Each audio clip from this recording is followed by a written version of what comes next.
Hello, Mr. Butler. Yes, sir. Good evening. I'm just giving a few more minutes to see if anybody else show up.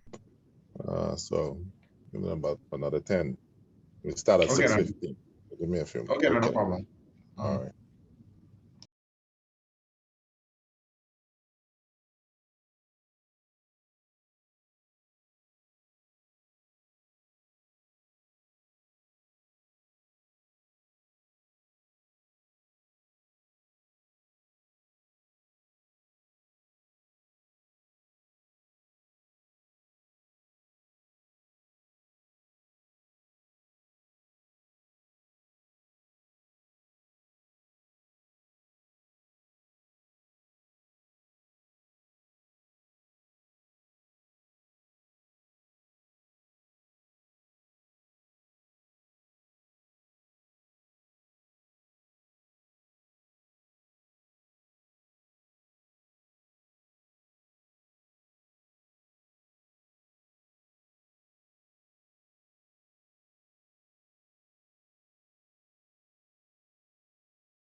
Okay, Mr. Butler, I guess we can begin now because it looks like it's going to just be you. I don't know if anybody else will join later, but some persons were on last night, so I guess.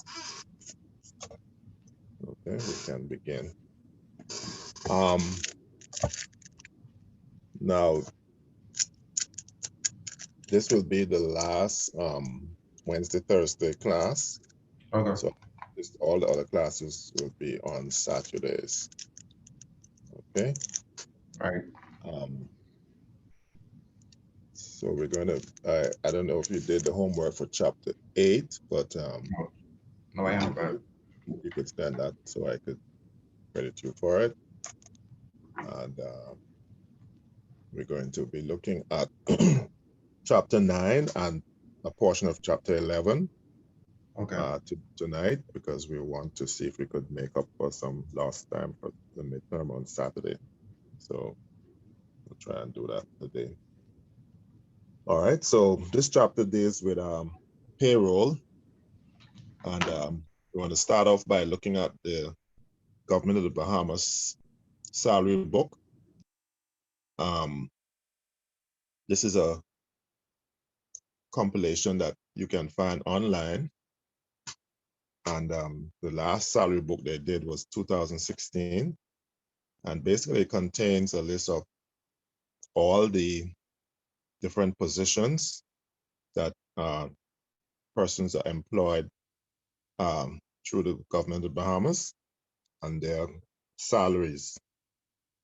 So if you see on the screen there, it's actually consists of almost 400 pages, and on each page they will have at least one post or sometimes more than one post and a listing or of the progression of the salary, starting salary and ending salary for the post. So this one that we're looking at is the post for the controller of customs. So for that post, we see two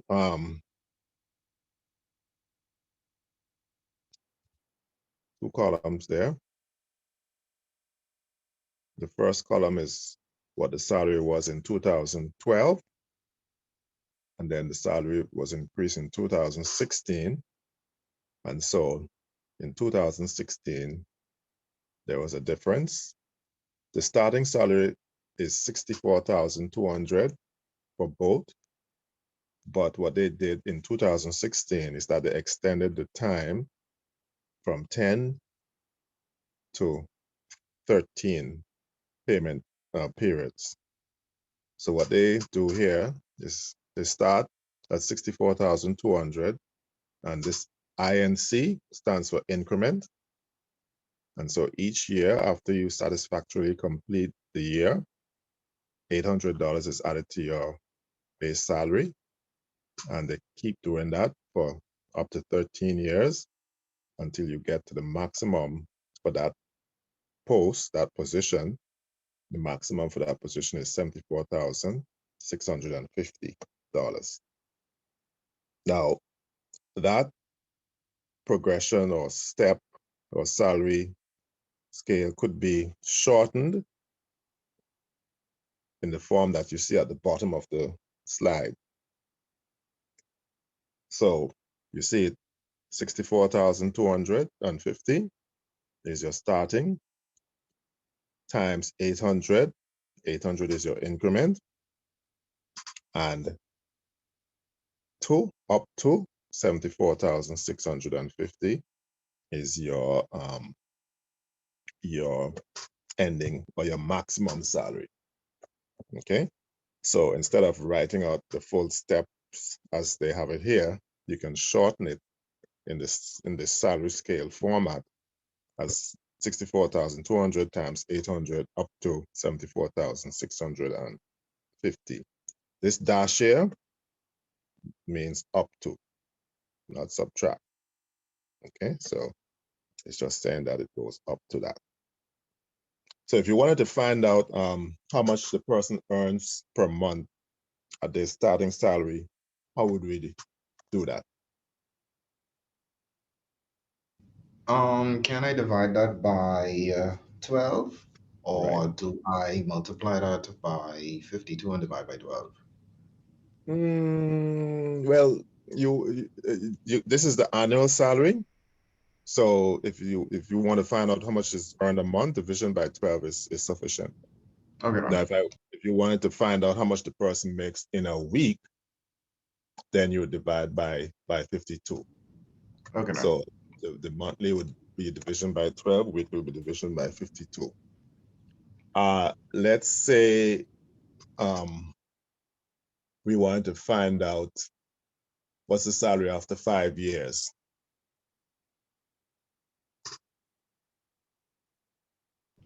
Sorry, after 5 years. Mhm. Do we do that based on the scale here? Yeah, you 'Cause- could do it on the scale. So after the starting salary is the 64,250. Mhm. So after a year, your next 1 year, your next scale would be what's the 65 and 50. Then after the second year, it would be 65,850. So you just continue down until you get to the fifth, in line with the 5, which would be 68250.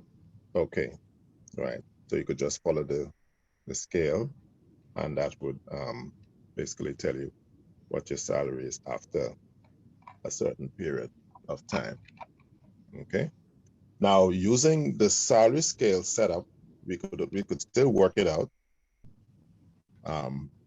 because you know that each year you get an $800 added to your salary. So you could Mhm. just keep adding 800 until you would have gotten the five times 800 added to the base salary, and that would give you your salary after completion of 5 years. Okay. Okay. All right. So we have another page from that salary book. This time, this is the salaries for a police inspector. So looking at the 2016 steps or column, if you wanted to shorten it in the form that we have um, from this one, how would you write that? We're gonna take can I say the minimum? Uh-huh. So that's 36050.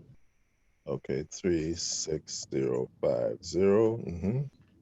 And then you multiply that by 700. Mm-hmm.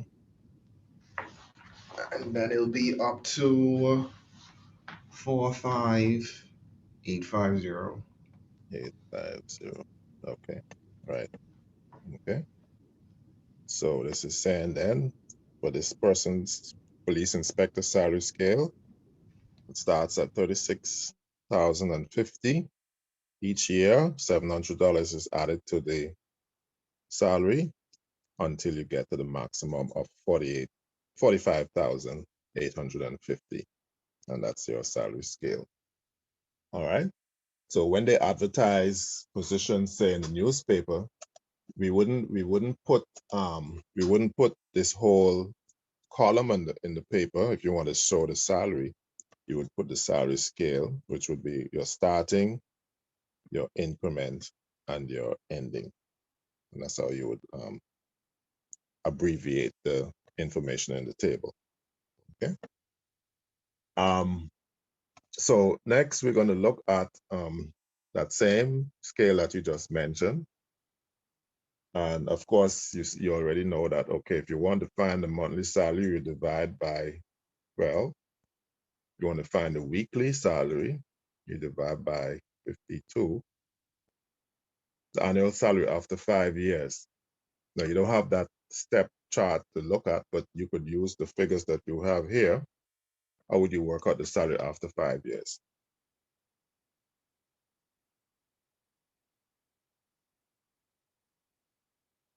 So after 5 years, can we take the increment and multiply it by 5?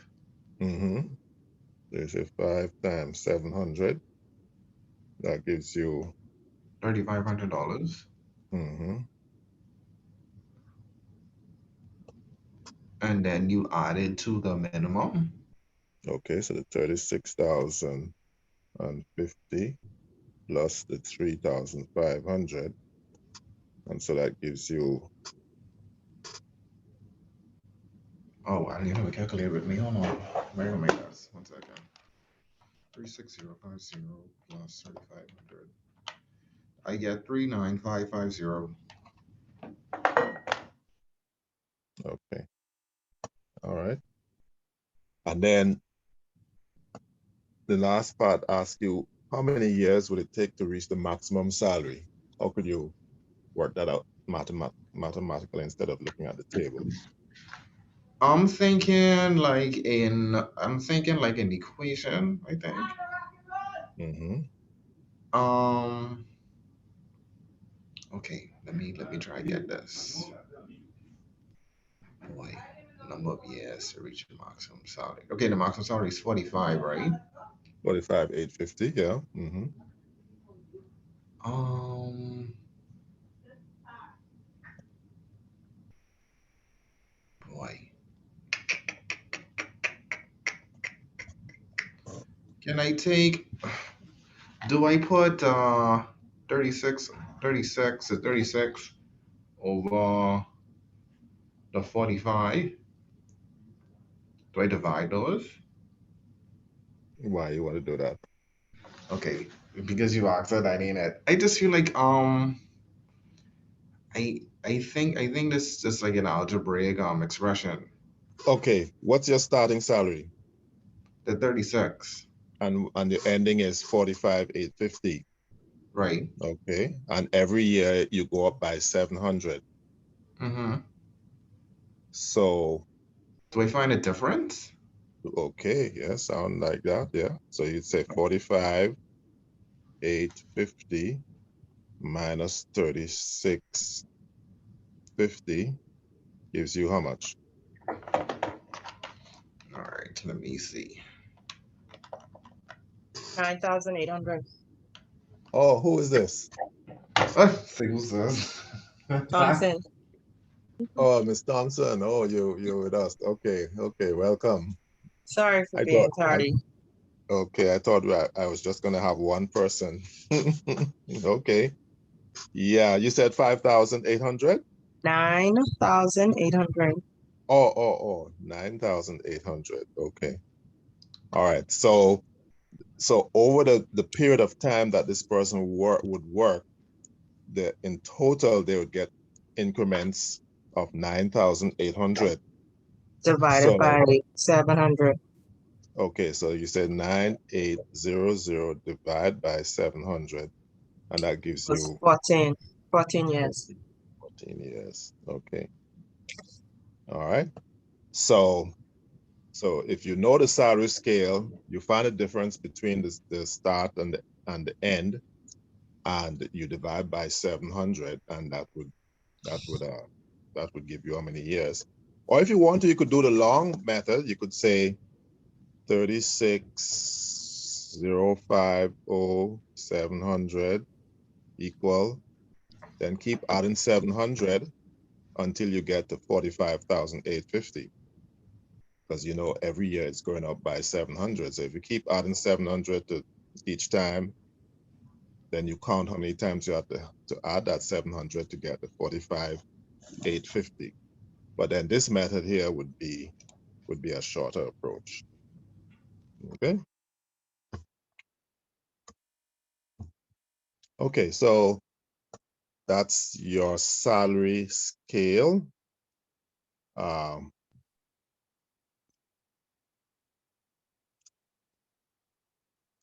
So next we're looking at we already looked at the weekly, which we say is 52 weeks in a year, monthly, 12 months in a year, but we have some other payment cycles. Okay, so we have the bi-weekly, which would be every 2 weeks. So that would end up being 26 times for the year. And then we have, in rare cases, we have what we call semi-monthly, which would be twice a month, which works out to 24 times for the year. Okay, so depending on how your question is worded, that will decide how you're going to divide your annual salary to find out what is the amount paid for the period that we are looking for. Okay, so what they did in this question, the annual salary is $50,000 per year. And so the table is showing you how the salary would be worked out in the case if it's weekly. You divide by 52, that's how you got at 961. If you're paid every 2 weeks, you divide by 26, and so you get 1923. If you're paid twice a month, then you divide by 24 to get 2083, and if you're paid monthly, you divide by 12 to get the 4,166.67. Okay, so those are some payroll cycles that I think you should be basically aware of. Page 244 of your textbook, you could find those. Okay, so a common method of payment for persons who are skilled workers is to be paid by the hour.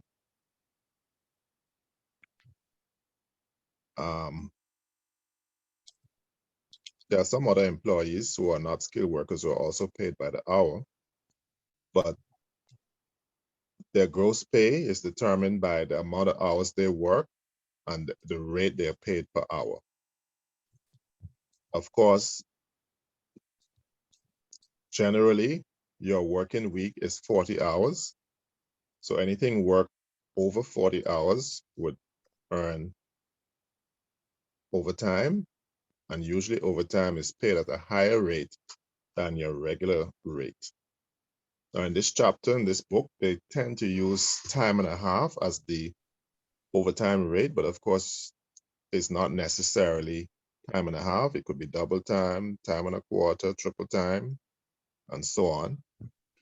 So again, you have to read your question carefully to see what the rate is that we're using for overtime. But for this chapter, I think all the questions, they're using time and a half. So we're going to look at an example here. So we have this person who is works from Monday to Saturday, and you're told how many hours the person works each day. Monday is 13 hours. And what's the total hours this person works? 40 hours. Hold on, sorry. Total is total is 61.5 hours. 1.5. Okay. And you're told that they are paid at a rate of $9 per hour. So right away you see that they have worked more than the 40 hours. So they'll only be paid that $9 for the 40 hours, which is their regular week or regular hours. And then anything over that, in this case, 61.5 minus 40 gives you 21.5. So they work 21.5 hours overtime. So that 21.5 hours will be paid at a different rate from the regular hours. So to work out what that rate is, you see what they have done here. They multiplied the $9, which is the regular, times 1.5, since we are working at time and a half. And so the overtime rate is $13.50. And so the 40 hours, 40 times 9 gives you 360. And the 21.5 overtime, you multiply that by the 13.50, which is your overtime rate. and that gives you the 290.25, and altogether that comes up to 650.25. And so their gross pay for that time period would be $650.25. Any questions with that? It's clear? That's all. No, that's fine. Okay. All right. So I'm gonna want you to look at this question, which follows a similar pattern. So we have this person referred to as Blue, who works on Monday to Saturday. They give the number of hours for each day, 12, 9, 9, 9, 9, 9, and 3. So the regular rate is $8 per hour. They're paid time and a half for anything over 40 hours. So we want to work out what their gross earnings is. I give you 2 minutes to work that.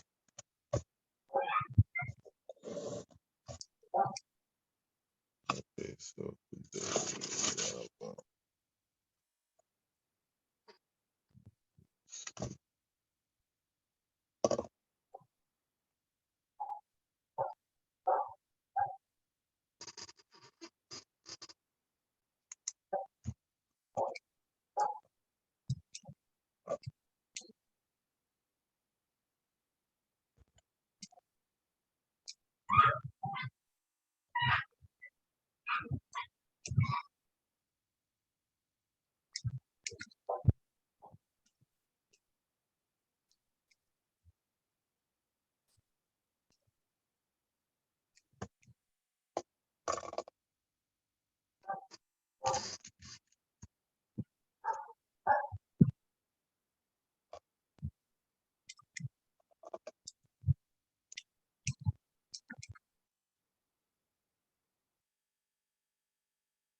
okay, Mr. Butler, what you got for the total the total amount of hours worked? All right, Mr. Ali, you got to walk me through it because I didn't catch the tutorial in the previous slide. Okay, but I look at the information that's there. How many hours did that person work for that week?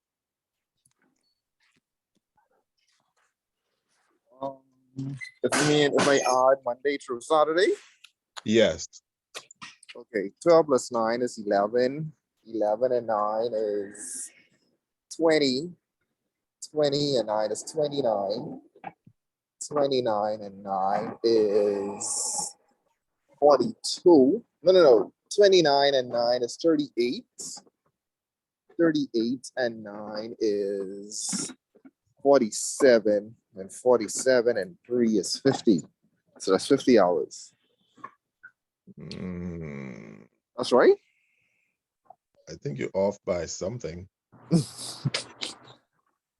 Okay, let me simplify this. Okay, so you have 4 9s, that's 36. Right. 36 and 3 is 39. And 39 and 12. 9 and 2 is 1. And so that would be, that's 51. Right. Okay. You're off by 1. Okay.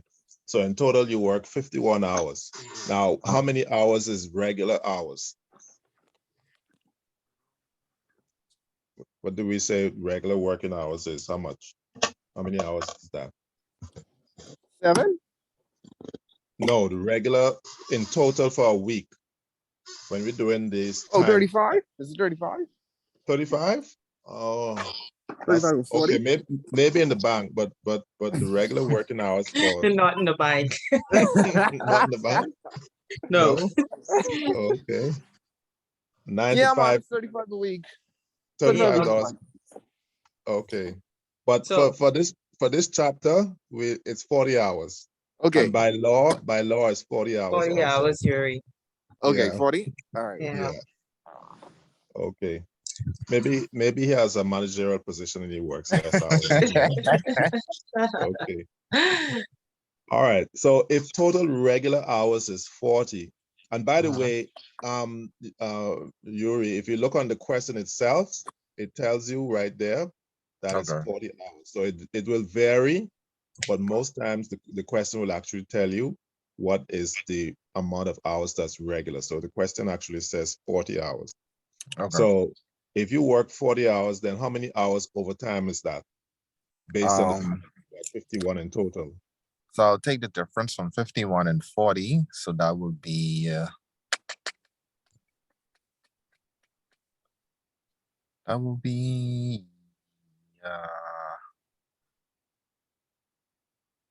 by 4. That'll be 11 hours. 11. Okay. All right. Okay. So you work 40 regular hours and overtime is 11 hours. Mhm. So Miss Thompson, what's the overtime rate? Time and a half, Okay. which is, sorry, $12. $12. So if you multiply 8 times 1.5, you get $12. So the overtime rate this person would get is $12.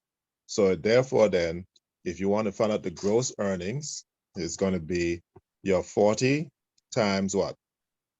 $8. 8. Mhm. Right? And the overtime would be 11 times 12. what? $12. 12. Okay, so 40 times 8 is 8 $320. and 4. 320. 320. And 11 times 12 is 1 to 1. 132. 3, 2, 132. 11. Okay. Yeah, 11 11s is 1 to 1. Okay. And so your total then, you would add it up, you would get 52. 452. So the gross earnings for that person then is $452. Okay. So you first find out how many hours the person work if you're not told. Sometimes the question tells you outright how many hours they work, but in this case you have to add it up to find out how many hours they work, then determine if they did any overtime and work out the overtime rate. And so you're going to use whatever number of hours overtime, you're going to multiply by the overtime rate. And whatever the regular hours is, in this case is 40, you're going to multiply it by the regular rate. And then you add the two together. And that should give you their gross earnings. Now, of course, if the person didn't work any overtime, you simply just multiply their regular hours times the regular rate, and you go from there. All right, so that's your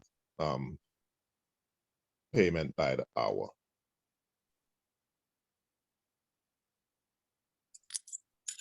All right, now we also we have other forms of payment.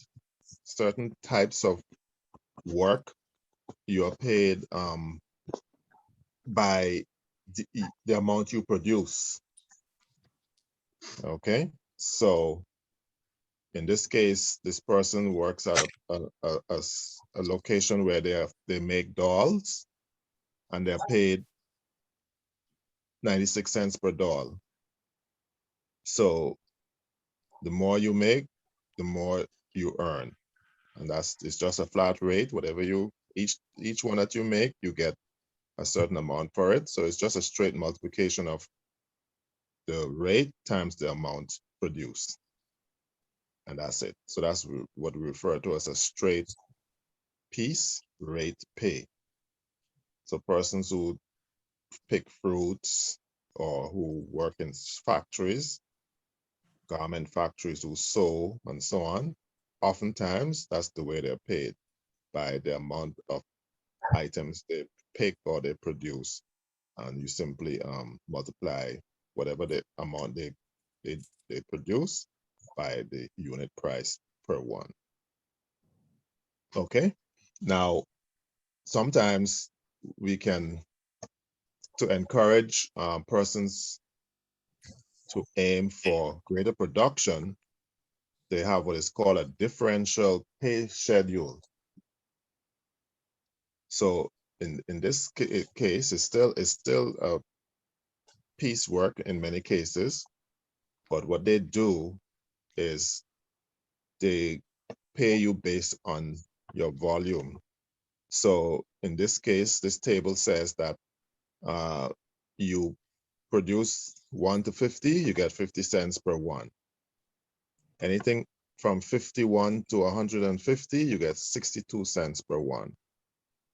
And then anything from 151 to 200, you get 75 cents per one.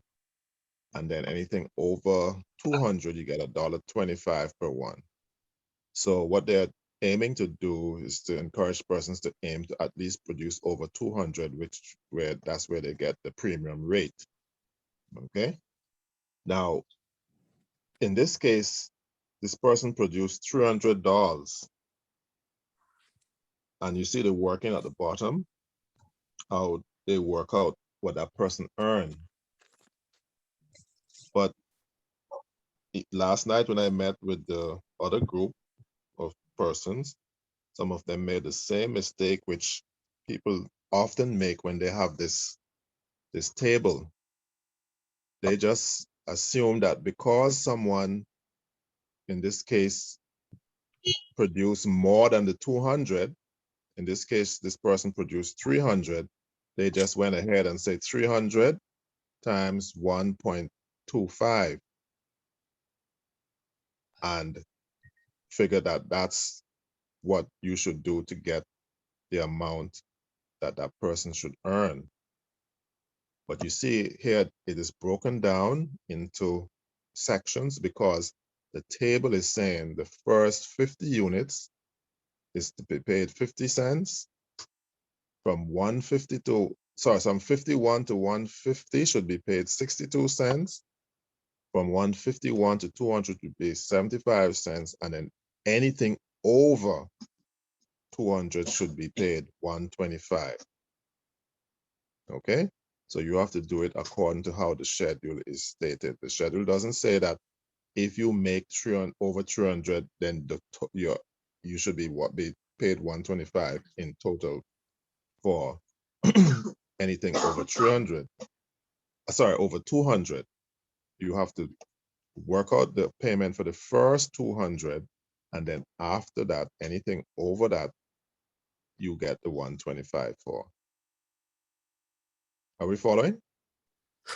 All right, they just have to try and get this.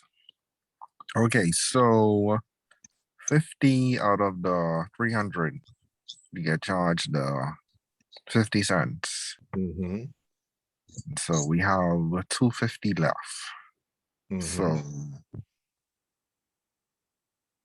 why is it 100 next and not 50 again? Because from 51 to 150, if you count from 51 to 150, how much would that be? All right, that's 100. So you actually numbering these units individually then? Into according to the schedule.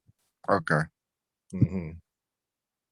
And then So why is it 50 again for the third time? Because we're starting at 151 and going to 200. So if you count from 151 to 200, that's 50 units. So it doesn't have to be that way, but this particular table, that's how it's set up. Okay. So from 1 to 50 is 50. From 51 to 150 is 100. Then on 151 to 200 is another 50.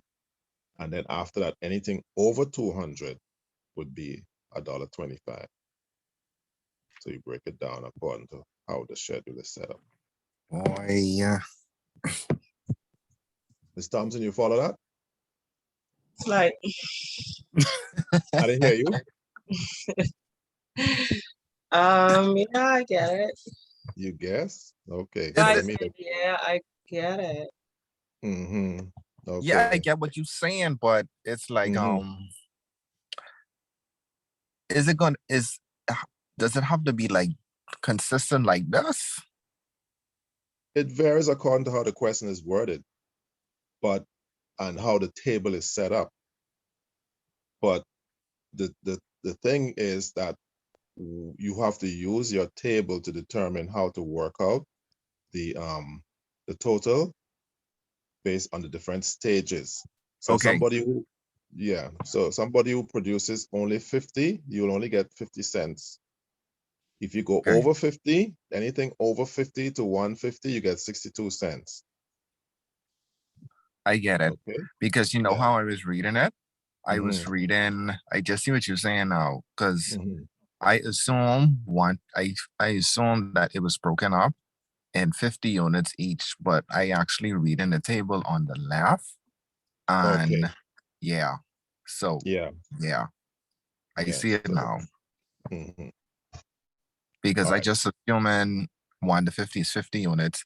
51, I actually thought that 150 was 100, that 51 to 100, but it's actually 51 to 150. So I see it now. Okay. Mhm. Okay. Right.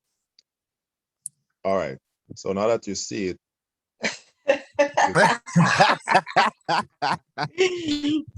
Ay. okay.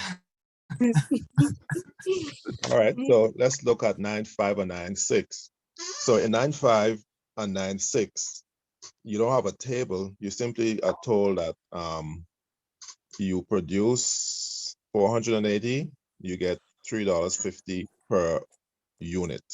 So how much you're going to earn? The next person produce 846 and it's 58 cents a unit. How much you going to earn? I'll give you a 30 seconds. Work those two out. And then we're going to look at the next one.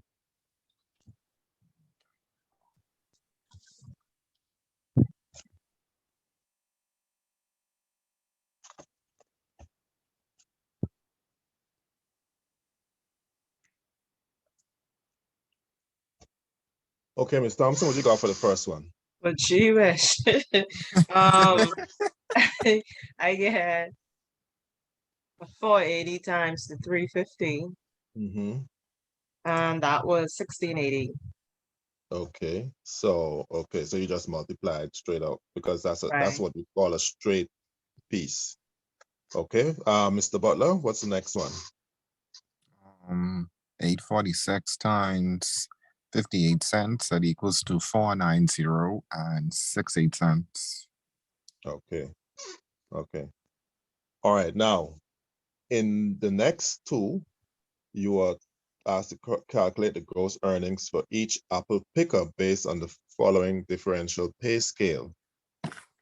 So now look at the pay scale. The pay scale says 1 to 1,000 is 3 cents each.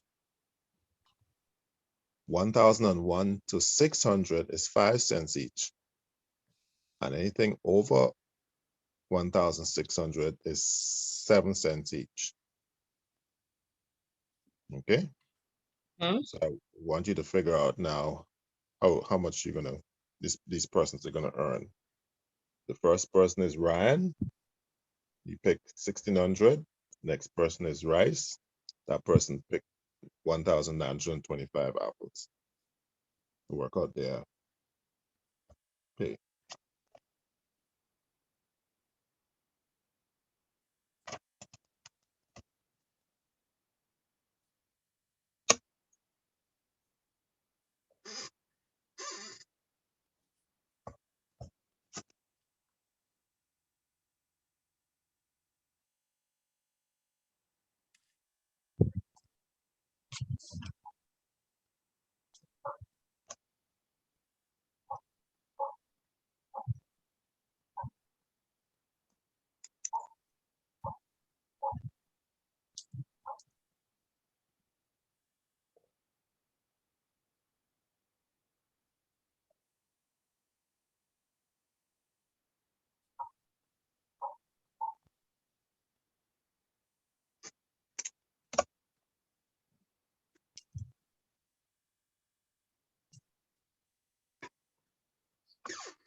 Okay, so let me hear from Mr. Butler, what you did for Ryan, what you got? Let's see. Yeah. So Ryan, I took 1,000. So that I got plus 1,000 times 3 cents. And I got $300. Mhm. And No, 1,000 times 3 cents is not 300. 30. Yeah, oh, 1,000 sorry, I times did 30 0.2. cents. My bad. Yeah. Yeah, Okay, so thanks. that's $30. And then I took the difference, which is 600, and I times that by 5 cents.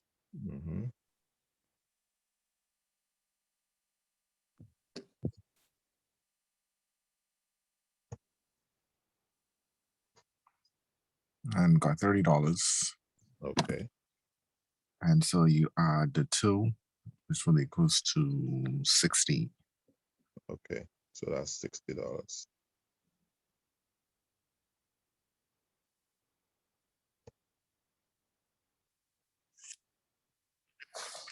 All right, thank you. Miss Thompson?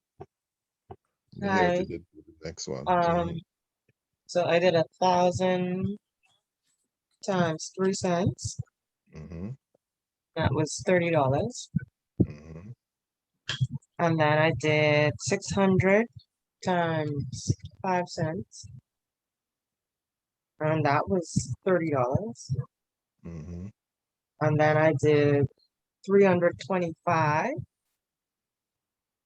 times 7 cents. And that was $22.75. I got a total of $82.75.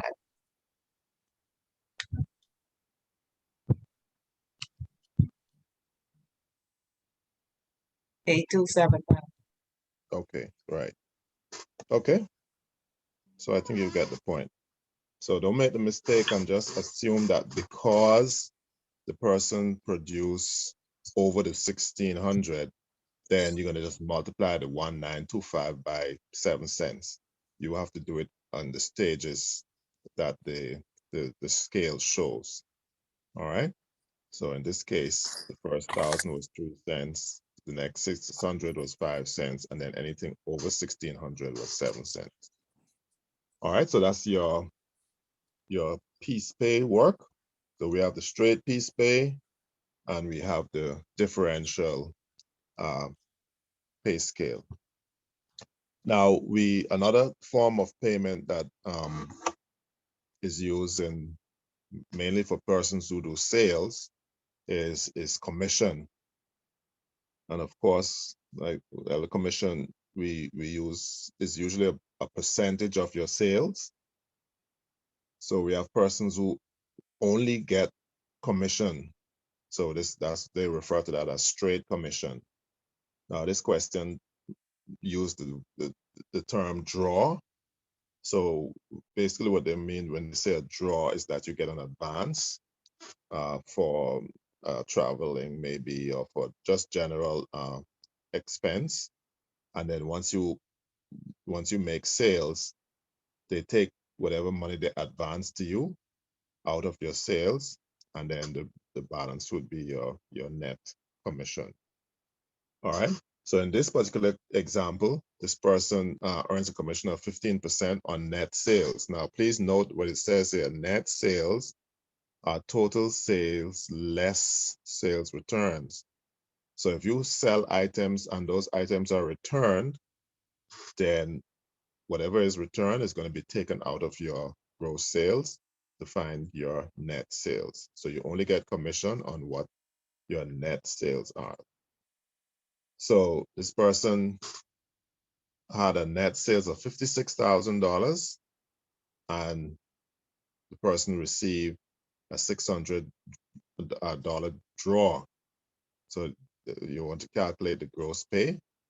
So the gross pay would be 15% of the 56,000, which works out in this case to 8,400. They got some monies from the company in the amount of 600. So you're going to take that 600 out of the 8,400. So your net commission is $7,800. So that's one form of commission pay, the straight commission. If there was no draw, then the person would get the full 8,400. Now, in the same way we have the variable differential straight piece pay, we also have variable commission. Some companies pay commission based on a scale. So in this particular question, you get 4% for 35,000. Anything between 35,000 and 45,000, you get 6%. And anything over 45,000, you get 8%. So this person made net sales of $160,000. What is the gross pay based on the scale? So the first 35,000, this is how that's worked out, 4%. Then from 35,000 to 45,000, that's a difference of 10,000. So the next 10,000 is at 6%. And then, so that would be 35 plus 10 gives you 45,000. So over 45,000 is 115,000. You would take away the 45,000 from the 160,000. And so another 115,000 is left out of the amount of the sales. So that extra amount is going to be paid now at 8%. So you find 4% of 35,000, 6% of 10,000, and 8% of 115,000, and you add them together, and that's how they got that 11,200. All right, so once you understand the differential pay scale, you shouldn't have a problem working with this because it's the same principle. Okay, you're paid based on the scale that is given to you. So you just have to make sure to look at the scale carefully so that you account for the payment based on what the scale shows.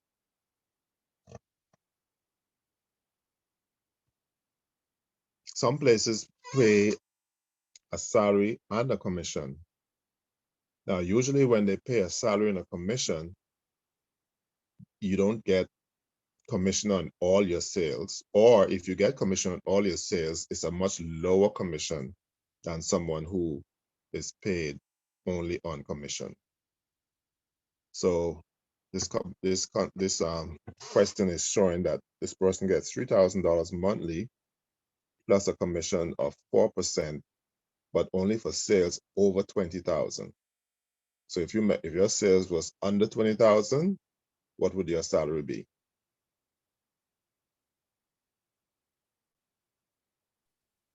I guess you want to 3,000. 3,000. You wouldn't get any commission for that month. You'll just get to 3,000 monthly salary. Oftentimes, people in those kind of positions might be doing other things other than just sales. So that would warrant them getting a $3,000 a month salary. And then any sales over a certain amount, they'll get extra commissions for. So last month, this person's net sales was 50,000, and you're asked to calculate the gross pay. So the gross pay would be the 3,000, which is their regular salary. And then it says anything over 20,000. So over 20,000, their sales was 50,000, so they went over by 30,000. So that 30,000 would be you'd be paying them 4% commission for that. So you find 4% of 30,000, which is 1,200. You add it to the 3,000, and that's how you arrive at that 4,200. And so that's your salary plus commission. Okay, so those are the three formats that the commission could appear in. So we have the straight commission, variable commission scale, salary plus commission. So let's look at a few examples, a few questions before we move on. So I want you to do, I give you a few seconds to look at number 9-9 and tell me what the answer should be for that.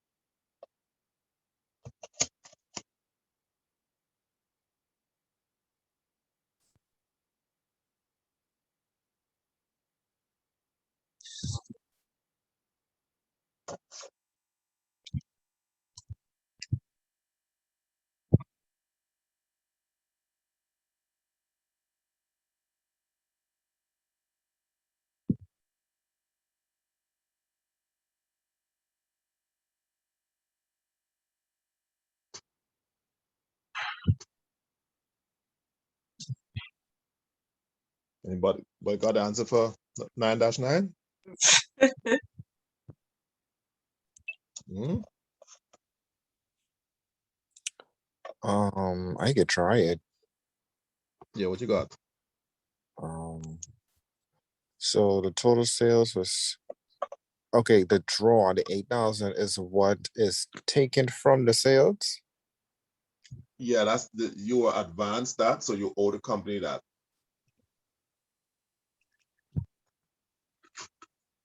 Okay.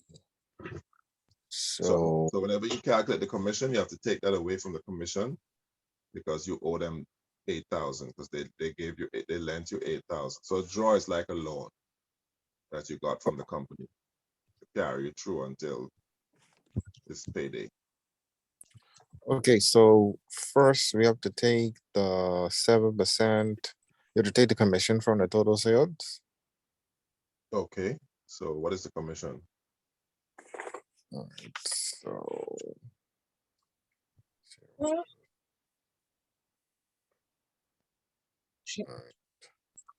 that will be 21,000. Okay, 7% of 300,000 is 300. 21,000. So that person actually earned 21,000 in commission, but they owe the company $8,000. $8,000. So what is their, So the difference from that is 13,000. okay. So that would be the commission that they would earn, the net commission then for that pay period. All right, now the next one, we're looking at the differential commission. So we have different rates based on the amount of sales. So anything up to 80,000, you get 2%. From 80,000 to 100,000, you get 3.5. And for anything more than 100,000, you get 4%. So look at 9-9. How would you work out that one? I don't want you to tell me the answer. Just tell me how you'd work it out. Ms. Thompson? So you would be 2% of the 80,000. 9-10 is, what's the What am I total looking at? sale? 9-10. Yeah, Okay. what's the total sales? Total sales. Mm-hmm.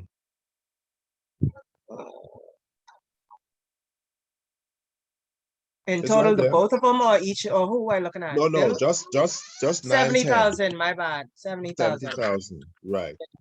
So if that's 70,000, how would you work out the earnings for that person using that table? So they didn't make 80,000. So it'll be 2% of 70,000. Okay. All right. How much is that?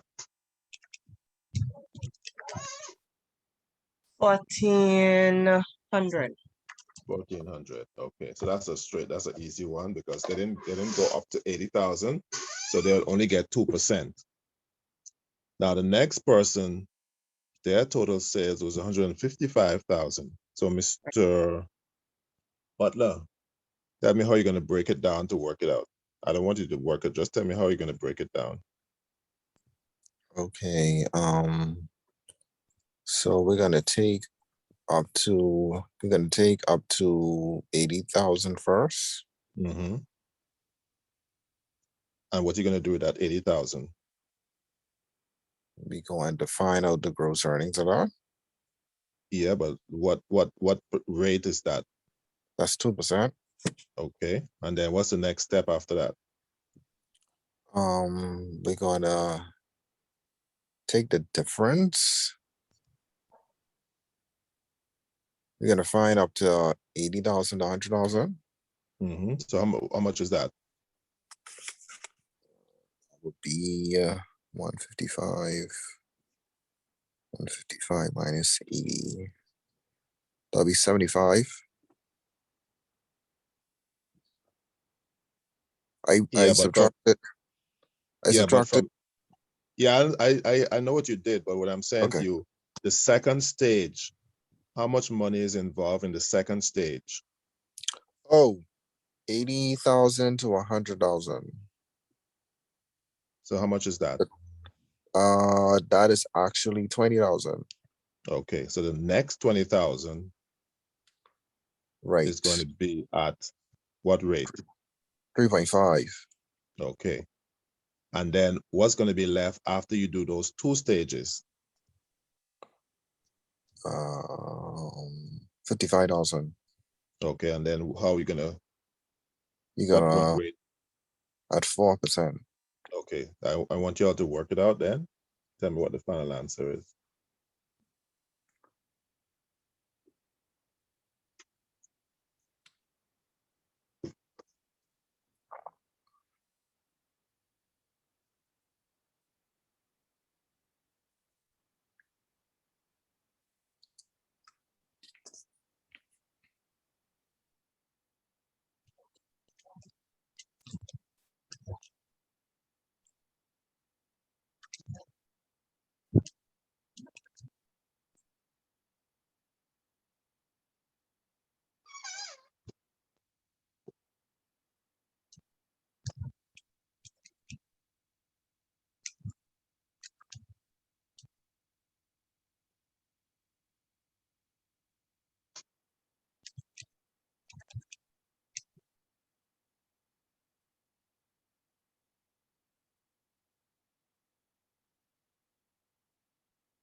Whoever is finished can give me the answer. I got 4,500. 4,500. Okay. All right.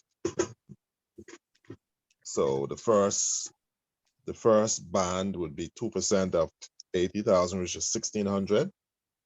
Right. Then you find 3.5% of 20,000, which is 700, and then 4% of the 55,000, which is 2,200. Add it up together, yeah. So you get $4,500, 4,500. Ms. Thompson, you got that? Yes, sir. Okay. All right. All right. So then the next one, 912, it says complete the following table. Given that a publishing company pays its salespersons a weekly salary plus 2% commission on all net sales over 5,000. Okay. So it says they get a weekly salary. How much is the weekly salary?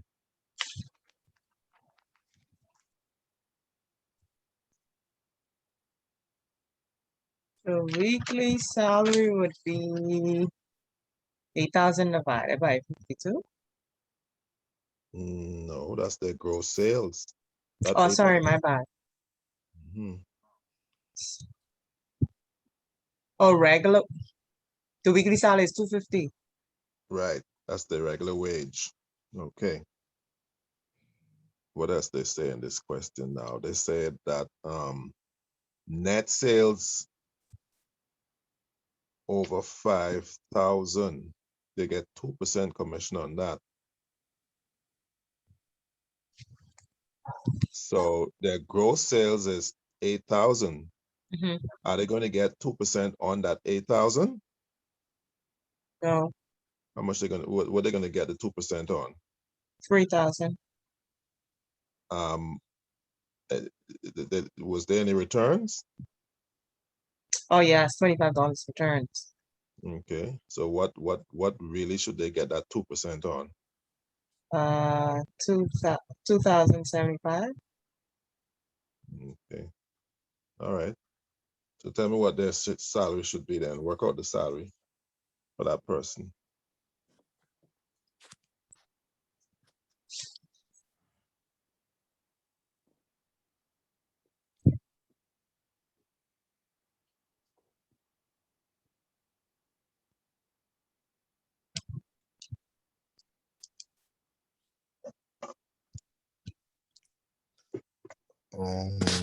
Okay. I trying to figure out how we got the 275 275. Wait, which or the 275? 2075 with the return.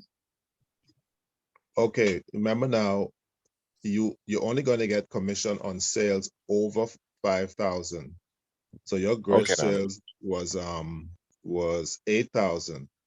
So you're not going to get commission on the first 5,000. So you're going to get it on the Everything 3,000. afterwards. Okay, and then the return But remember 25. you have some returns there. Okay. Mhm. So the 3,000 minus the 25 equals to 275. So you It's find it. actually, it's 2,975. Sorry. 2,975. Mhm. Okay, so you find the 2% of the 2,975. Right. Mhm. Okay.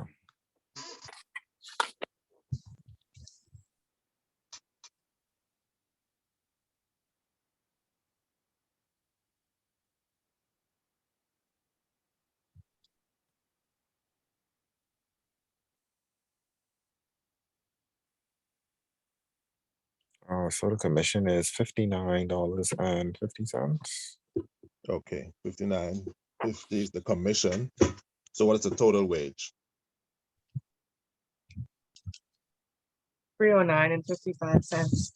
$309.50. Okay. 55, sorry. You got 55? Or Yeah, 50? Oh, you get because 55. the sales was 55 cents, $59.55, right? The commission, the commission. 2% of 2,975. Times Try that again. 0.02.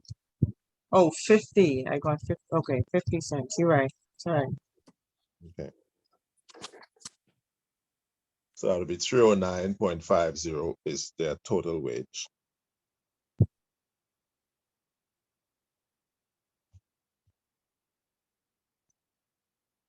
Okay.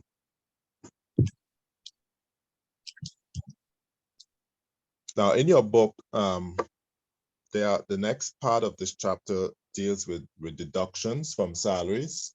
In the US, they have multiple deductions. They have the state tax and I guess federal tax and other forms of deductions. But here we only have basically one mandatory deduction from everybody's salary. And I guess you all know that's NIB. And so the slide you see here is showing you how the NIB deductions are calculated. And so that's the only deduction we'll be looking at. And so this shows you the different categories of persons, but most persons would fall in this first row. Okay, so the employed person, they pay 3.9%, and the employer pays 5.9%, and the total is 9.8% out of your salary goes to NIB. And then they have different rates depending on whether you're self-employed, whether you're retired, etc., etc. Okay, but for most of us, it would be that first band, which is 3.9 and 5.9. Most of us would only be concerned about the 3.9 because that's the part you pay. Your employer pays the other 5.9. So even though it says 3.9 and 5.9, there's a ceiling. So this next slide is showing you what the different ceilings are. The ceiling has been changing over the years. And so the last column, where you see July 2020, that was the last ceiling. Well, that was the last ceiling. So you have to so that ceiling means that if you are paid anything over 700 a week, your NIB is only calculated on 710. So anybody who gets over 700, their salary is, their payment towards NIB is 3.9% of 710. And anybody who earns 3,077 or more, that's your ceiling for monthly, because those persons who are paid monthly, so they have a ceiling for monthly and they have a ceiling for weekly paid persons. So if you earn more than 3,077, you're only required to pay 3.9% of 3,077. And that's how that is worked out. So let's look at some questions here. So you're asked to calculate the employee contribution for NIB for persons earning the following. So this first person earns $210 a week. So how would you find out how much they would have to pay towards NIB?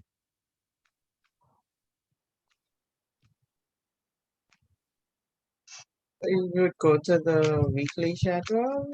The weekly schedule says your ceiling is how much? And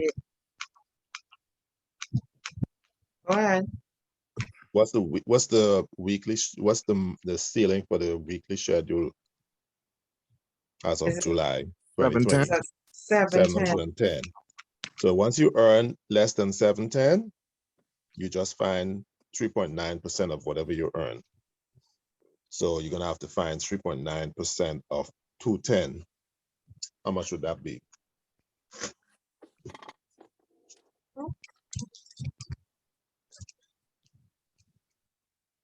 $8.19. $8.19. I agree. Hmm? I agree. I agree, okay.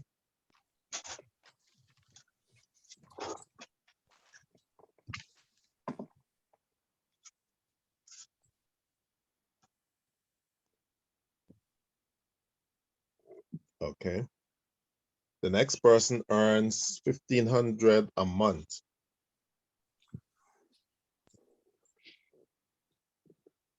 Are they over the ceiling? Yes. Yeah, what's the Hold on, ceiling? wait, hold on, wait. The You say ceiling monthly? is No, that's monthly. Yeah. three So not monthly- thousand. So the monthly ceiling is 3,077. So they're under the ceiling. So all you have to do is find the 3.9, 3.9% of that. So what is that equal to?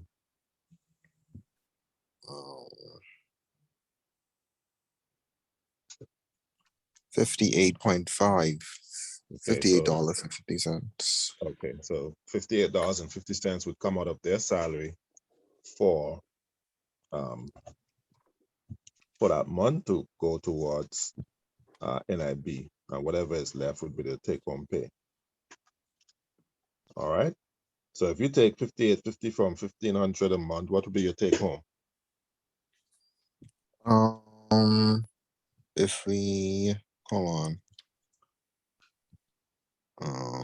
1441 and 50 cents. 50 cents. Okay, thank you. Now in C, we have someone who is being paid $850 a week.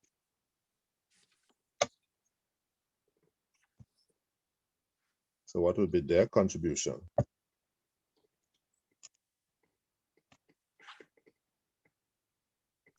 So it would be the 3.9 of the 850 plus the insured, I mean the employer's portion. No, we only But concerned about we want to know what the employee the contribution is. employee. Yeah, what the employee contribution is.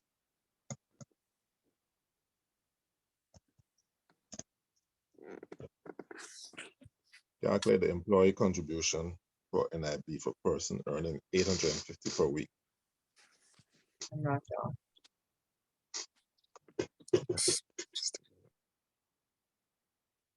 What you got? So,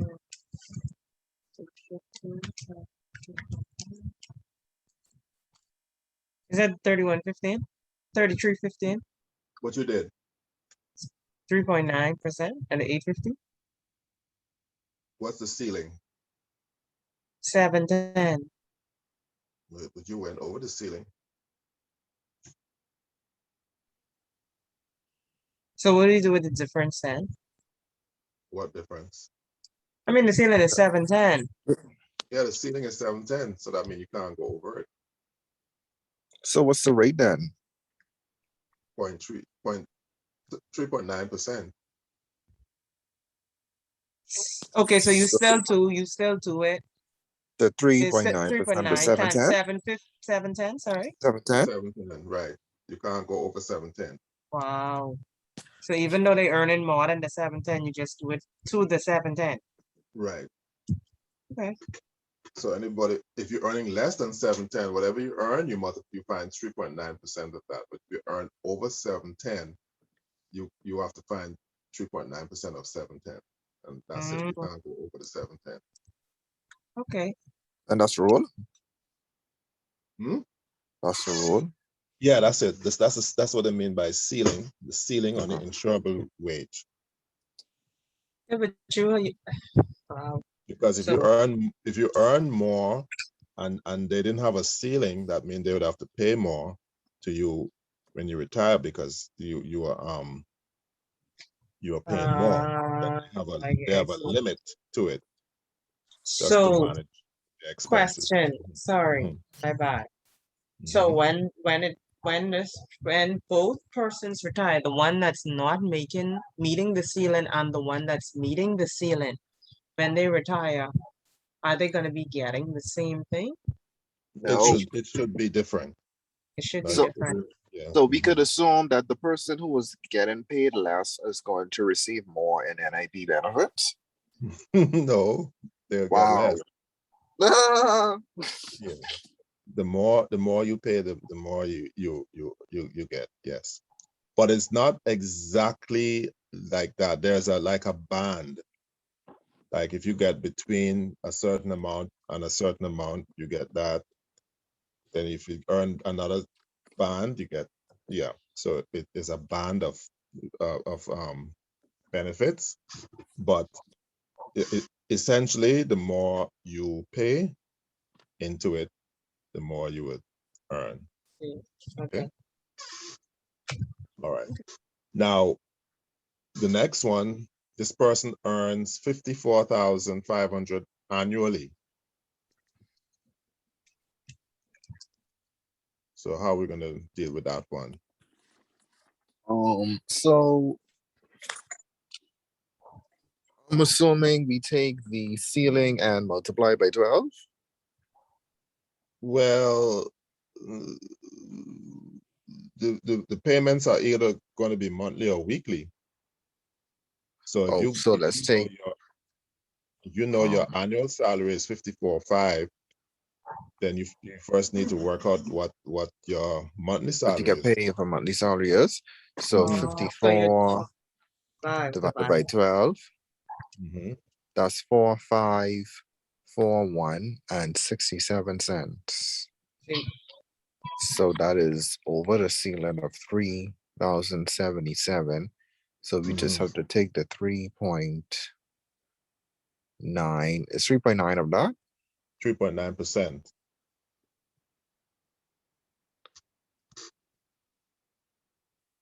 And that's $120. 120. Okay. So because this person earns over 3,077, you're only going to find 3.9% of the 3,077 to get what that person would pay for their contribution. Of course, the employer also pays a part, but we right now we're just concerned about what the employee pays. Okay, so that's your workings then for NIB. Okay. All right, so we're gonna move on then to, oh, yeah, we basically finished chapter 9. And we're gonna move on to look at chapter 11. But what I have here is your homework questions.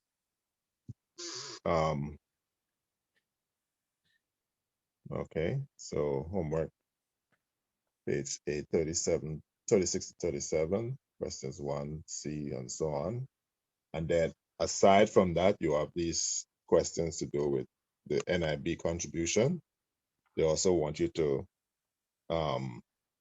calculate the net monthly pay for these persons if you have no other deductions. And I have the questions here. So the first one says 1C, 2C, 6, 7, 8, 9, 10, 11, 12. So this is 1C. So you're not doing all of them, you're just doing 1C, 2C, 6, 7, 8, 9, 10, 11, 12. So those are your questions for chapter 9. So I'll email that to you at the end of the lesson.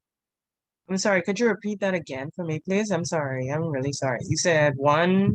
See, you see right here? Oh, It no. says, Okay, so I understand these. No, I understand. I'll follow from that then. Okay, that's fine. yeah. Mhm. I'll follow from that. Yeah, but I just want to be sure. I have the pages there, so you just need to do 1C, 2C, So, and then 6, 7, 8, 9, 10, 11, 12. so where all these fraction hours come from? I use work 4 3/4 hours. How does this work? Just add it up. Boy, Just add it up. I guess it was too simple.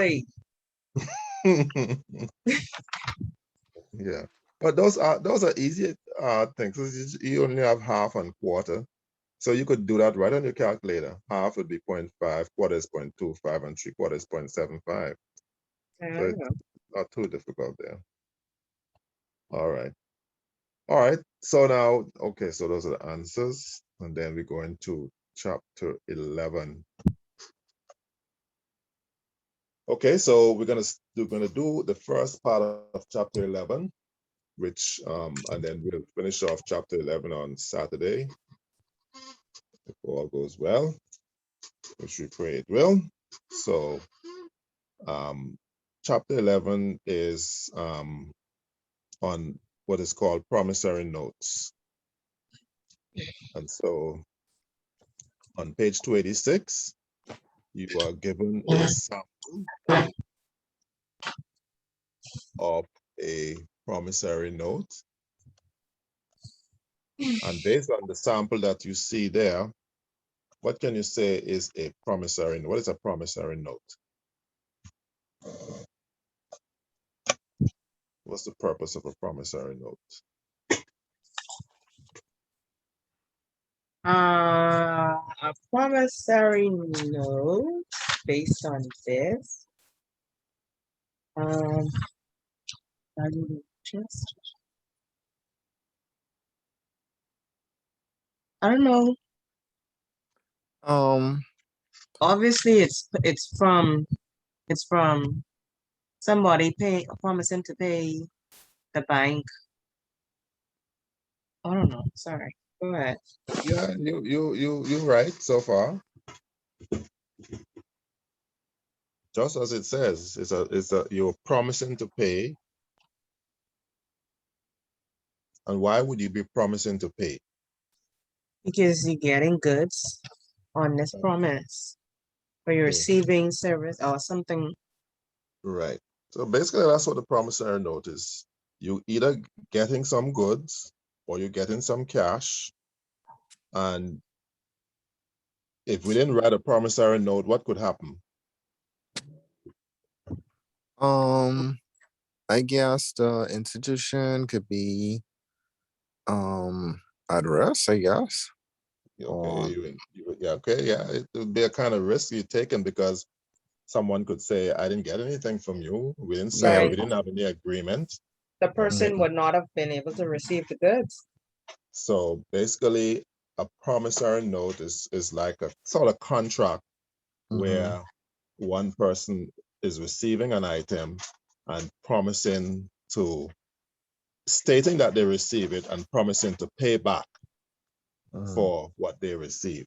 Okay, so that's what the promissory note is. So banks give notes, but of course, this note is a very, very simple note. Banks don't give anything this simple these days.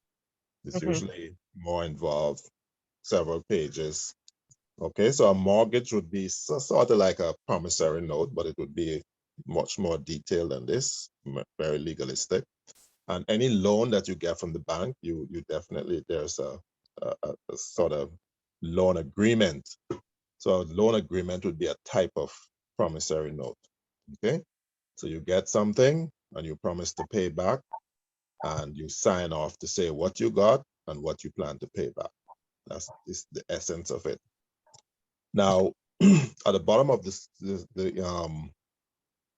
the slide, you see where they make mention of interest-bearing versus non-interest-bearing notes. So this particular note that you see, this example, does it have interest? Does it show where there's an interest to pay? Yeah, I saw some things. Oh no, it's 9%. Yeah, value Nine. received with interest at 9%. So therefore, this would be an example of a interest-bearing note. Okay, because you're going to pay back what you borrowed plus interest. With a non-interest bearing note, whatever you borrow, that's what you pay back. You're not paying any interest. So who would give a non-interest bearing note? Or when would we deal with non-interest bearing notes?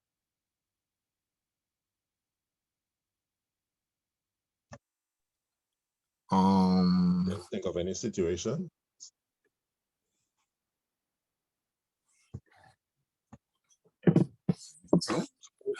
Suppose your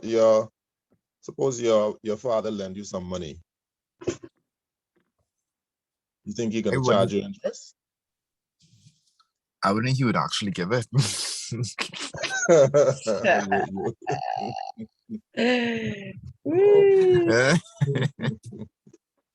Okay, well, some relatives, who might be well off, sometimes they may want to give another relative a loan, but they don't want it to be that, like it's going to be my word against that person's word if something happens. So they may give a note to say, I know I did lend some money to, and the person promised to pay back by a certain date. And usually when it's relatives like that, there's no interest paid, it's just a favor. But just to protect oneself, it's not a customary thing, but it is something that is done from time to time, where persons will give loans, and just to protect themselves, to ensure that there's no dispute when it comes time to pay back. They could write a note and have the person who borrowed the money sign off to say, yes, I did receive the money and I promised to pay back. So in case anything comes up later on, you have something to show that you did have some agreement. Okay.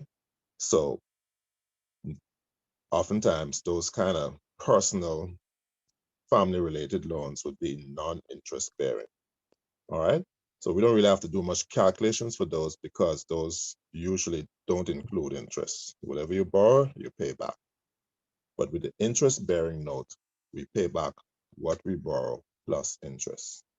When we did chapter 10, which was on simple interest, we did a section that was looking at interest bearing notes, simple interest notes, and we did some calculations involved there. But there's another type of note that is introduced in this chapter, which is called the simple discount note. So in your book, page 286 to 287, they have what is called a simple discount note. Now you'll see at the top here, it says a simple discount note is a note in which the loan interest is deducted in advance. Okay, I'm not sure how common that is, but there are sometimes when loans are given and you may say, okay, I want to borrow 5,000, and you go to the institution, you borrow the 5,000, but you don't get 5,000. They calculate the interest, take out their interest first, and you get the rest. So for example, if the interest was $500, you would get 4,500. If the interest was 500, you get 4,500 because the bank take out their interest and give you the rest. With a simple interest note, which is what we looked at in chapter 10, the interest is paid after you get the loan. So if you borrow 5,000, you'll get the 5,000 and then you have to pay back. Let's say your interest is 500, you have to pay back the 5,000 plus 500 would be 5,500. Where the simple discount note, you don't get the 5,000, you get the 5,000 less the interest. So once the bank take out their interest before you get the loan, that is what they call a bank discount. Okay. So this section here gives you the definition of a bank discount. The bank discount is the interest that the bank deducts in advance. And what is left after the bank deducts is called the proceeds. So that's how much you get after the bank deducts its discount from the loan. Okay. Of course, the discount rate is the same as the interest rate, is the rate of interest. And the maturity value is the amount that is due at the end of the loan. So that's your simple discount note. So let's look at an example here. So this person is borrowing $10,000 for 90 days from Webster Bank. The bank discounted the note. So once you see that word discounted, you're dealing with a simple discount note. It simply means that the bank is going to take their interest out before you get the money and you get the balance. So you work out the interest or the discount. So it's 10,000, 10%, 90 days, works out to $250. So your bank discount or interest is $250. So the bank is now going to give you as proceeds the 10,000 minus the $250. So you actually get $9,750. Even though the loan is for 10,000, the bank takes out its interest first and you get the rest. So that's how the simple discount note works. The interest is taken out first and you get the the rest of the funds, which is called the proceeds. All right, so let's look at a couple of examples here. So it says complete the following table for these simple discount notes. Use the ordinary interest method. So in 11-1, you have a loan for 16,000. You have a discount rate of 2.5%. That means the bank is going to take out their 2.5%, and the loan is for 190 days.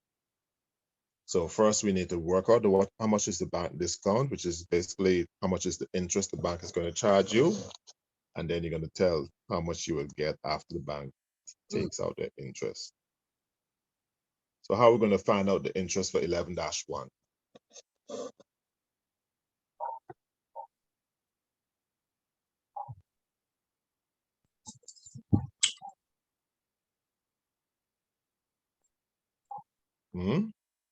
How are we going to calculate the interest?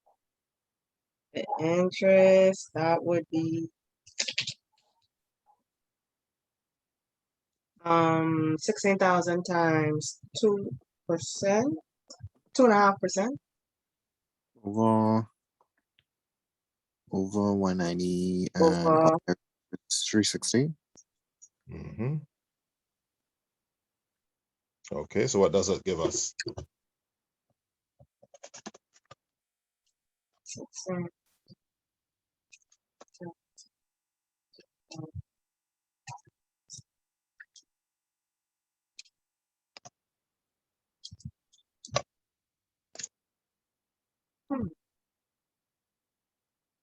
2,111 cents. 16. Sorry.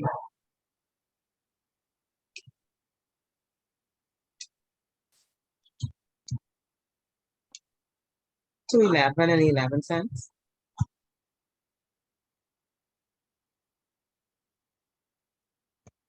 Okay, $211.11.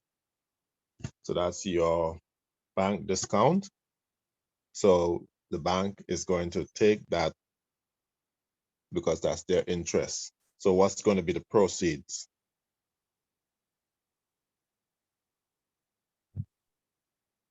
So it'd be 16,000 minus 211. 15,788 and 89 cents.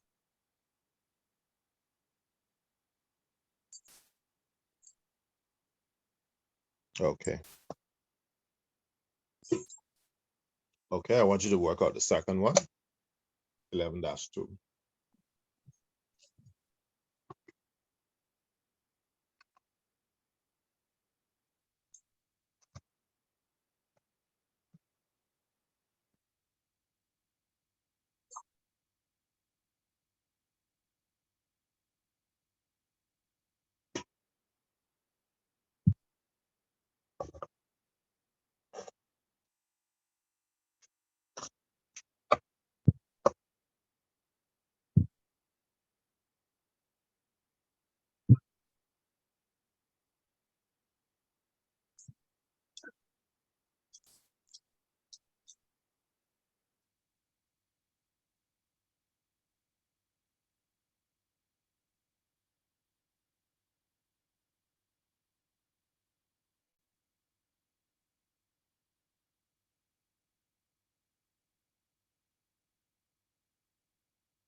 Let me know when you get the answer.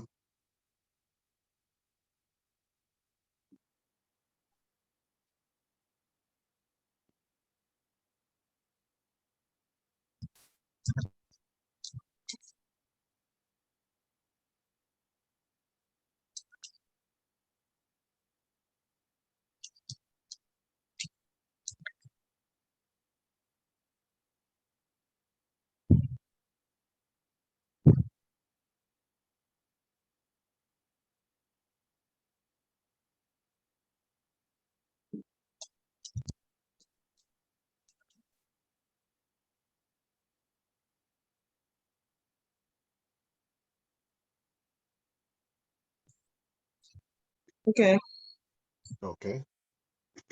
What you got? so it'll be 20,000 times point 0625 times 180 over 360. Mm-hmm.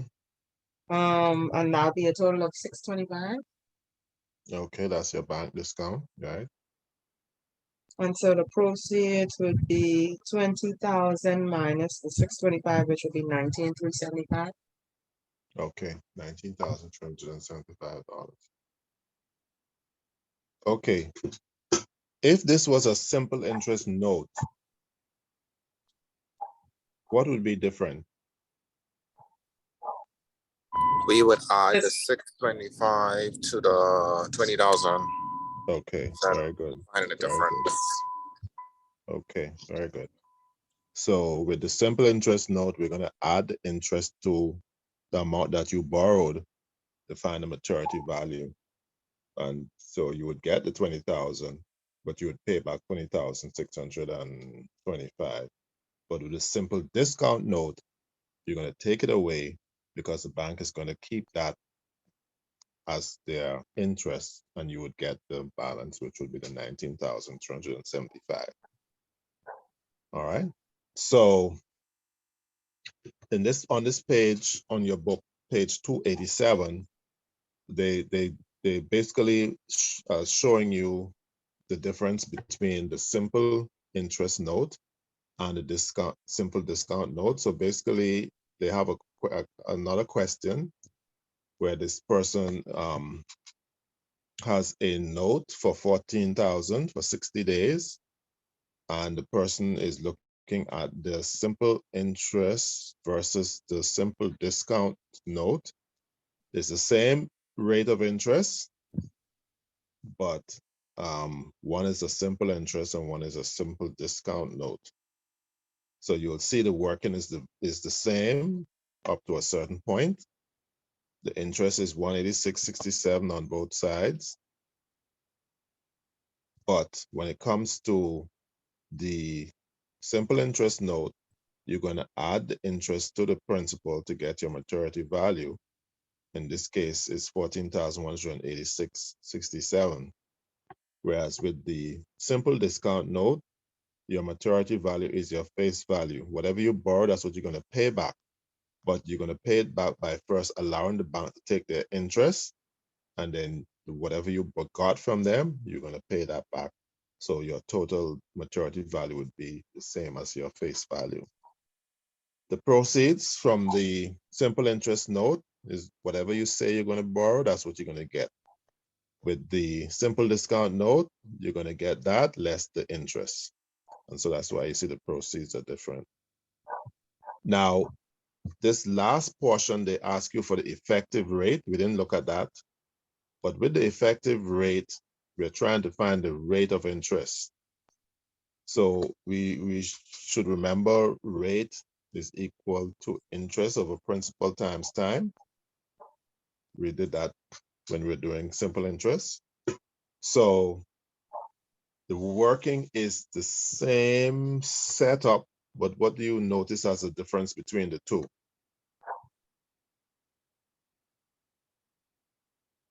They're using the simple interest, using the 14,000 principal, and then the other one is using the proceeds that you're gonna get, the customer's gonna get. Right. Okay. So with the simple discount note, you're going to use as your proceed. You're going to use your proceeds because that's what you actually receive. And then with the simple interest note, you're going to use the principal, which is the 14,000, because that's what you actually receive. So basically, you're going to use what you actually receive. With the simple interest note, whatever you said you're going to borrow, if it's 14,000, you're going to actually receive 14,000. With the simple discount note, you're not going to receive 14,000 because the bank is taking out the interest first.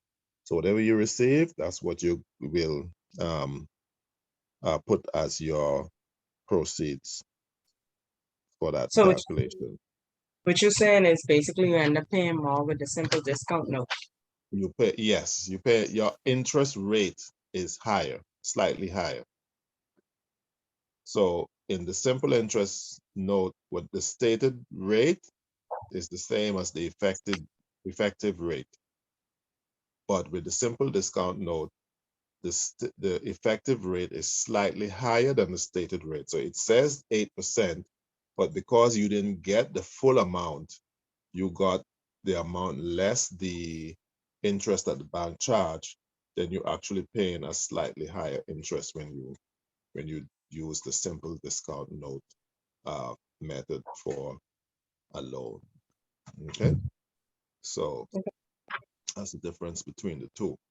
Now, what I want you to do, because this sometimes poses a challenge, I want you to see if you could enter the calculation in your calculator right here, this one, and see if you get the 8.11%, because sometimes persons make errors in entering that data. I just want to be sure we're entering it correctly when you calculate it. There are different ways you could do it, but let's see if you get the Hold on, you same. mean all at one time, Mr. Allen? Whichever way you want to do it. You could do it in stages, or you could do it all at one time.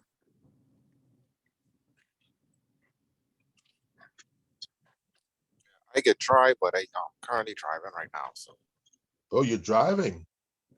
oh gee. Okay. Okay. All right. But Well, my calculator can actually do this because it has like the fraction option. So I would utilize the fraction option, and in the denominator where the fraction is on the left hand side, I would have to put that in a bracket. So the 60 over 360 would actually have to go in a bracket to actually get out that whole answer. But yeah. okay. Now, okay, the reason I asked you to do that, because I know when I was doing it last night with the other group, one or two persons asked about, because they weren't able to get the actual answer that was there because they made some errors in entering it.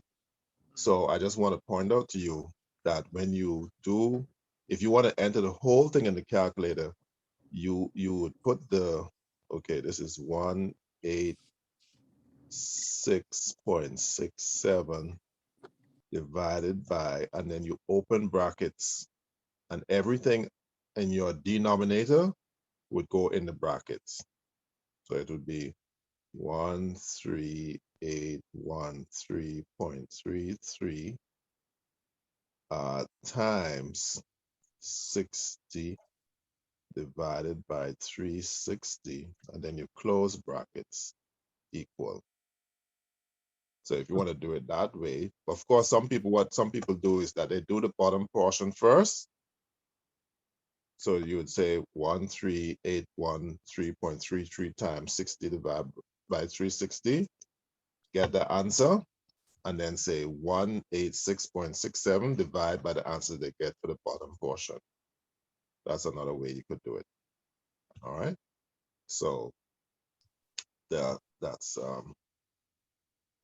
yeah, but just be careful when if you enter the whole thing in the calculator, to make sure to put the entire bottom portion in brackets. Okay. So let's look at one. Okay. So 11.9. It says Bill Blank signed a $8,000 note at Citizens Bank. Citizens charge 6.5% discount rate. If the loan is for 300 days, find the proceeds and find the effective rate. All right, so I give you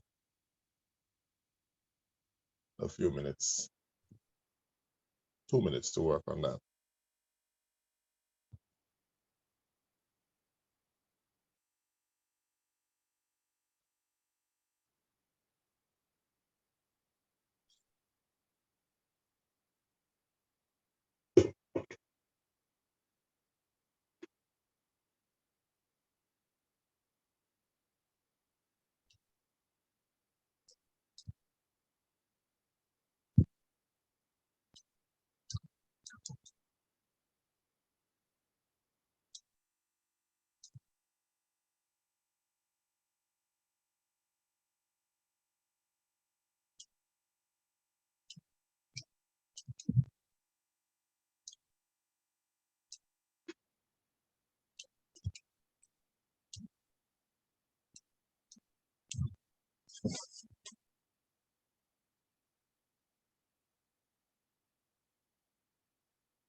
Okay. Well, I guess Mr. Butler may be on the road still. I am, but I'll try it. You could tell me, Okay, tell me what to do, and then we'll see. Okay, What should we- so the first question asked is to find the proceeds. So the principal is $8,000, and the interest is well, the discount rate is 6.5%. So that would be 6.5, and for 300, that's just 300 days, right? Mhm.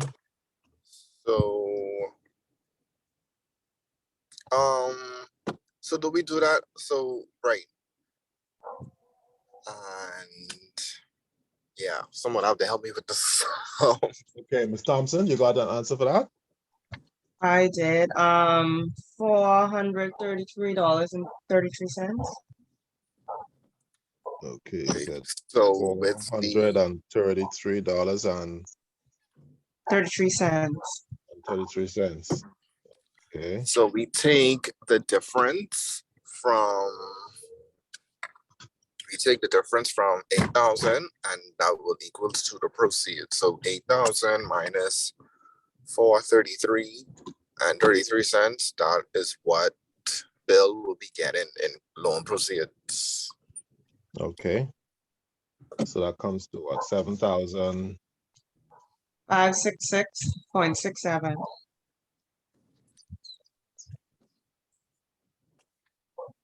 Okay, so that would be the proceeds. Now, the next thing is to find the effective rate. So So to that find the would effective be rate, I try to imagine the pyramid inside my head. So that would Mhm. be interest over Okay, that's 433.33. principal times the times the 300 days. Sorry, Right, over 360. I wouldn't be able to give you the sum though. What is the principal? The principal is 8,000. Not for, that would be if it was a simple interest note, but this is a The simple. principal is Would be the 7,566. 7.566 and 67. Okay, 7,566.67. All right, so this is where you now need to work out what the interest is. They want it to the nearest tenth. You want to find the interest, the effective rate. Sorry, what's the effective rate? You have the calculation there.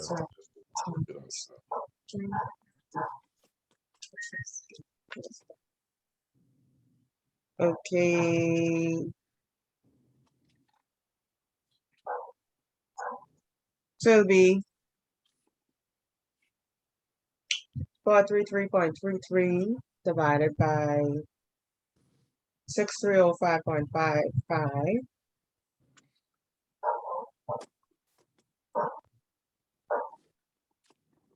And then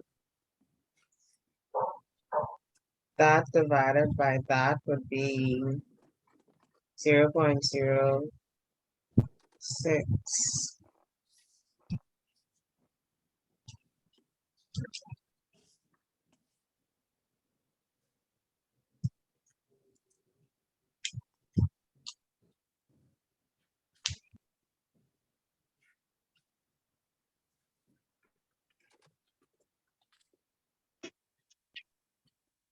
So we want to change that to a percentage.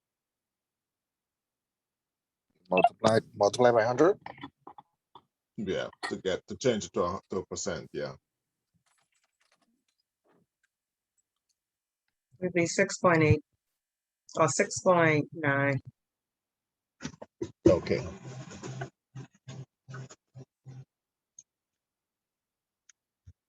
They said to the nearest 10%, so 6.9 would be correct. All right. So usually the effective rate is just slightly over the stated rate. So the stated rate was 6.5%, and the effective rate for the simple discount is slightly higher than the stated rate. So if you see you got like 8 point something percent, you know you're way off.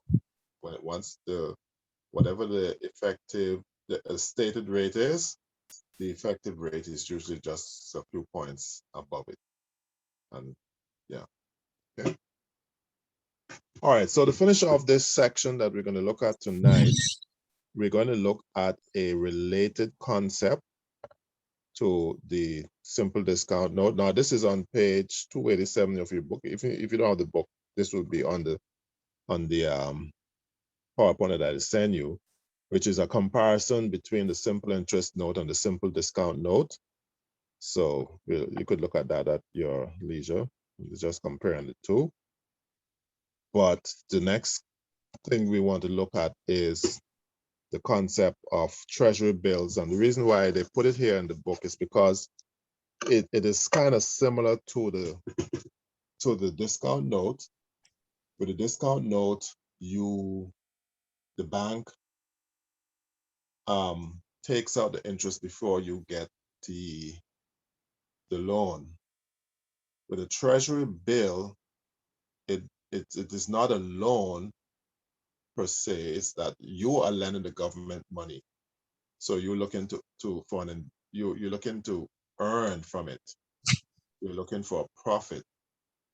But what they do with the treasury bill is that the interest that you would get, you deduct that from the face value of the treasury bill, and that's what you pay as the cost for the bill.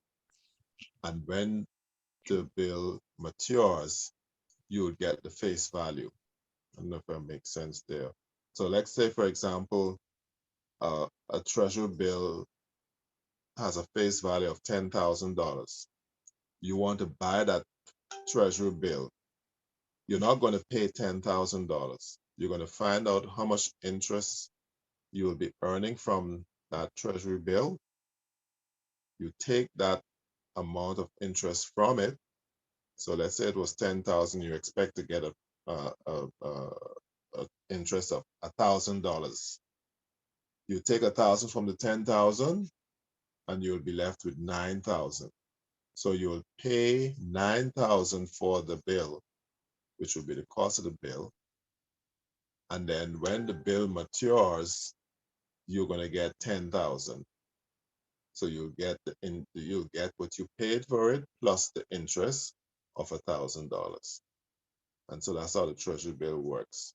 With most other forms of investment, you're going to invest an amount and you're going to get back your amount plus interest. I guess it works the same way, but it's just that with the treasury bill, the face value is not what you're going to pay for it. You're going to pay the face value minus interest. So in the example that they give you there, they're saying that you buy a treasury bill for $10,000. It's a 13-week treasury bill, and the rate is 8%. How much will you pay, and what is the effective rate? So it's 10,000. 8% is the interest rate, and it's for 13 weeks. So because it's weeks, you put it over 52, 13 over 52. So what they did, they worked out the interest, and they found that the interest was equal to $200 for that period of time. And so therefore then the cost of that bill is going to be 10,000 minus the 200. So you're going to pay 9,800 for the bill. And when the bill matures, you're going to get $10,000. You'll get the 9,800 plus $200 interest. And to work out the effective rate, you're going to do it basically the same way as you did with the simple discount note. You put your interest over your amount that you paid for the bill times the time, which was 13/52, and you get, in this case, you get 8.16%. Okay, so the actual interest rate is slightly higher than the stated rate. Okay, because you actually paid less than what the face value of the note was, so you therefore get a slightly higher interest rate.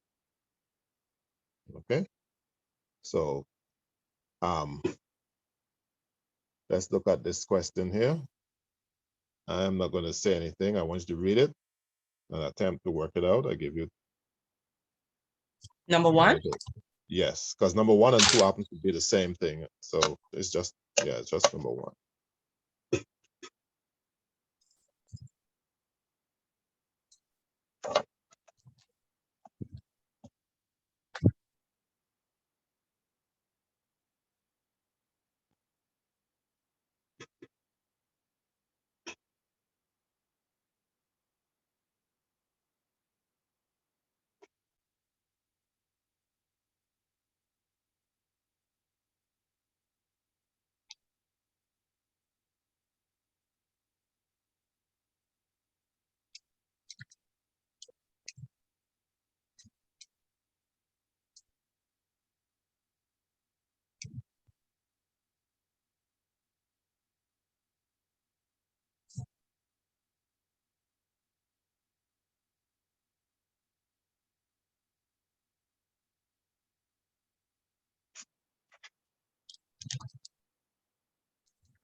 If you're done, you can let me know what you got.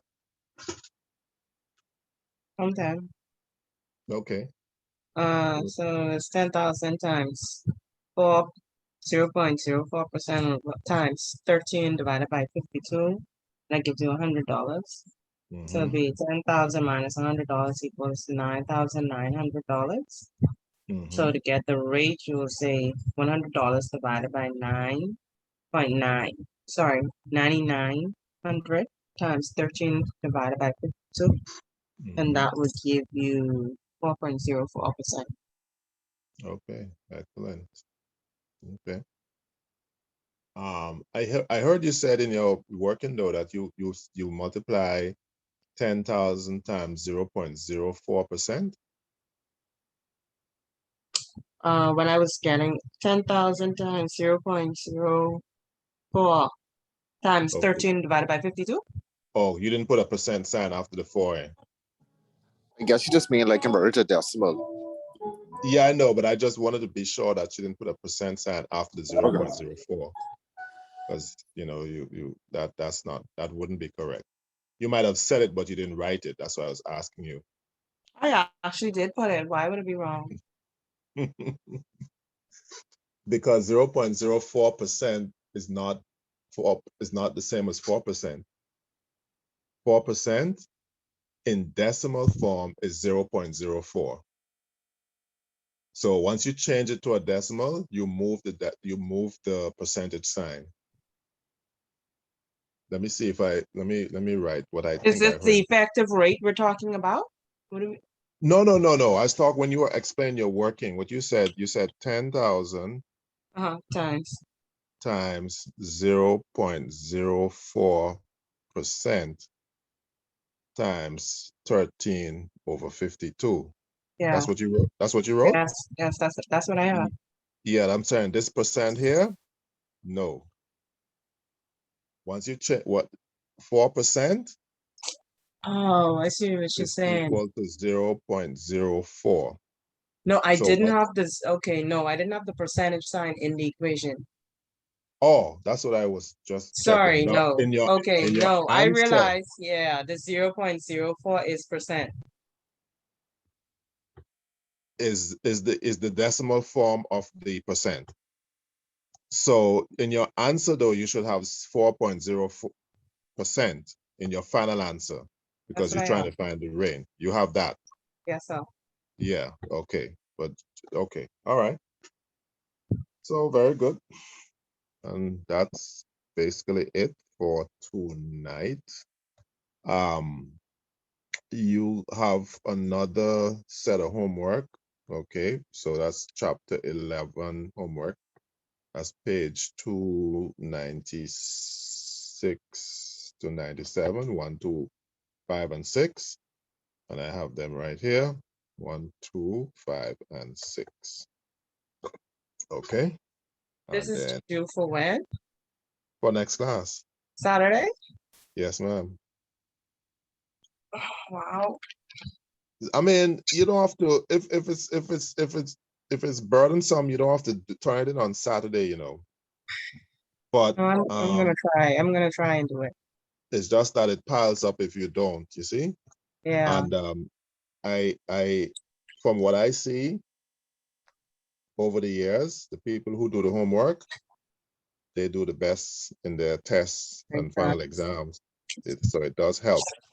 So whenever you do the homework, you take a picture and send it to me. Just say which homework it is, and you will get credit for it. So if you can't do it by Saturday, when next week you don't have any, we don't have this is the last Wednesday, Thursday class. So all the classes after this will be on Saturdays. So if you can get it, not for this Saturday, but the following Saturday, then you could, once you send it to me, I will credit you for doing it. And also, I did send your test scores on the spreadsheet. I don't know if you saw. Okay. And so I have the test. You'll get back the copy on Saturday, and we will discuss it. And maybe you may want to have an opportunity to do a makeup. So if you want to, you could take advantage of that. But we'll discuss that after the class. Okay. So how did the class do overall? There's only two of us. You could speak frankly. On Saturday, I'll just write down the different scores that people got. So no one have to know who got what. I'll just write down the scores so you could see where you stand. But from what I see, I think because we have so much going on, persons are not getting to do the homework. And so that is, so you really need the practice, because the questions sometimes come, especially the problem solving ones, require you to interpret, and the more you read different types of questions, it helps to make you a little sharper with tackling them. Mhm. So that's why it's very good to do it. And the thing is, you have the answers there. So if you can't arrive at the answer, then you could always bring it up in class and we could discuss it. So you could see where you went wrong. That's why I put the answers there to help you to work towards it. And then if you can't get it, then we could discuss it in class. Okay. So hopefully with the week in between on Saturdays, it would be a little less taxing, Yeah. and you could get some time to do that. Okay. Okay. All right. So if there are no other questions, I will see you on Saturday, all being well. Okay. Good night. Okay then. All right. Good night. Okay, Mr. Butler. All right, good night. Okay then.